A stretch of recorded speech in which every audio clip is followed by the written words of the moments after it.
આજે તો છે ને આવા મોત થઈ ગઈ. આપડી ઓલી હેતલી છે ને એને આમ પગમાં સેટી લાગી ને એમાં તો ફ્રેક્ચર આવી ગયું પગમાં. પછી ડોક્ટર પાસે લઈ ગયા ને ખબર પડી ફ્રેક્ચર છે ને આમ છે ને તેમ છે. હું તો ઘડીક વાર આમ વિચારમાં જ પડી ગઈ કે ખાલી સેટી લાગી એમાં એટલું બધું શું થઈ ગયું. પણ પછી ડોક્ટરે કીધું કે મેનોપોઝને કારણે છે ને એક હાડકાની એવી બીમારી થઈ જાય છે કે જેના કારણે છે ને એ જીરીક વાગ્યું હોય ને હાડકામાં તો એ વધારે લાગી જાય છે. તમારે જાણવું જ ને આના વિશે ખબર છે એટલે જ આ વિડીયો છે ને તમારા હાટું જ લઈને આવ્યું છે.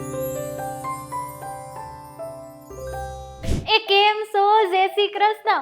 હું તમારી શક્યાને આજે પાછી આવી ગઈ છું મારી બધી જ બેનપણીઓ હાટું, એટલે કે માત્ર મહિલાઓ માટે. અહીંયા છે ને આપણે બધી પ્રકારની વાતો કરશું અને એનો ઉકેલ લાવશું. હવે આપણી હેતલી બિચારી હાવ કાંઈ નહોતું ને પગમાં પોપટ પાડીને બેસી ગઈ. પછી ડોક્ટરે તો એ બધી દવા અને આંતે ને એની કરી દીધી ને પછી છે ને મને તો ખબર પડી કે આ બીમારીનું નામ શું છે. 2 દિવસ તો મને આમ બીમારીનું નામ બોલતા થયા હતા. શું છે એનું નામ? ઓલું ઓસ્ટ્રોપોરોસિસ નથી આવડતું મને. અહીંયા નીચે લખેલું આવશે એ તમે જોઈ લેજો. હા, તો એ ઓસ્ટ્રોપોરોસિસ જે પણ છે એ બીમારી છે ને એ આપણે છે ને હાડકાઓમાં થાય ને એવી બીમારી છે. વધારે પડતું છે ને મોટી ઉંમરની બાયુમાં, એટલે કે છે ને આમ માની લો કે 40 વર્ષથી ઉપરની ઉંમર હોય ને એવી બાયુમાં થાય છે.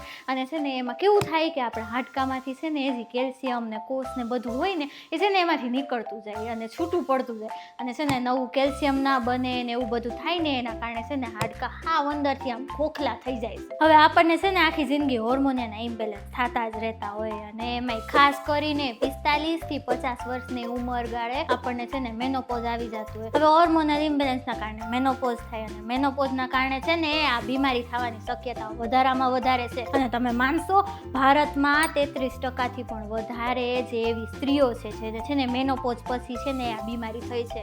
અને 61 મિલિયન જેટલા ટોટલ કુલ એટલા લોકો છે, એમાં સ્ત્રી ને પુરુષ બધાય આવી ગયા એને આ બીમારી થાય જ છે. હવે છે ને આપણે ઈ જાણી લઈએ કે આના છે ને લક્ષણો કયા કયા છે. આમ તો છે ને ડોક્ટરની ભાષામાં કહીએ ને તો આને સાયલેન્ટ ડિસીઝ કહેવામાં આવે છે. એટલે કે છે ને આ રોગ તમને હોય ને તોય તમને ખબર ન પડે કે તમને આ રોગ છે. તમને છે ને લાંબા ગાળે જ્યારે ઉંમર જાય ને તમારી ત્યારે તમને ખબર પડે કે તમારા રોગ છે. હવે આમાં શું થાય, તમારે છે ને હાડકા દુખવા માંડે, તમારા સાંધા દુખવા માંડે, પછી ગમે ત્યારે થોડીક ઈજા થઈ હોય ને તોય તમારા હાડકામાં ફ્રેક્ચર કે એવું કંઈ પણ થઈ જાય, જેમ ઓલી હેતલીને થયું હતું ને એવી જ રીતે. અને કમરના, હાથના, પછી નિતંબના એ બધા હાડકા છે ને તૂટવાના ચાન્સીસ બહુ જ વધારે હોય છે. હવે છે ને ભારતમાં આ બીમારી છે ને બહુ જ વધી રહી છે ને શું કામ વધી રહી છે ને હું તમને કહું. એક તો છે ને કેલ્શિયમ અને વિટામિન ડી ની કમી. હવે કેલ્શિયમ હાટું તો છે ને આપણે સારો એવો ખોરાક જ ખાવો પડે, જેમ કે દૂધ છે, દહીં છે, ઘી છે, પનીર છે, એવું બધું આપણે ખાવું પડે. અને વિટામિન ડી હાટું તો છે ને આપણે છે ને સવારના થોડી વાર જે કૂણો તડકો આવતો હોય ને સવારનો હોય એમાં આપણે જઈને બેહવાનું, થોડી વાર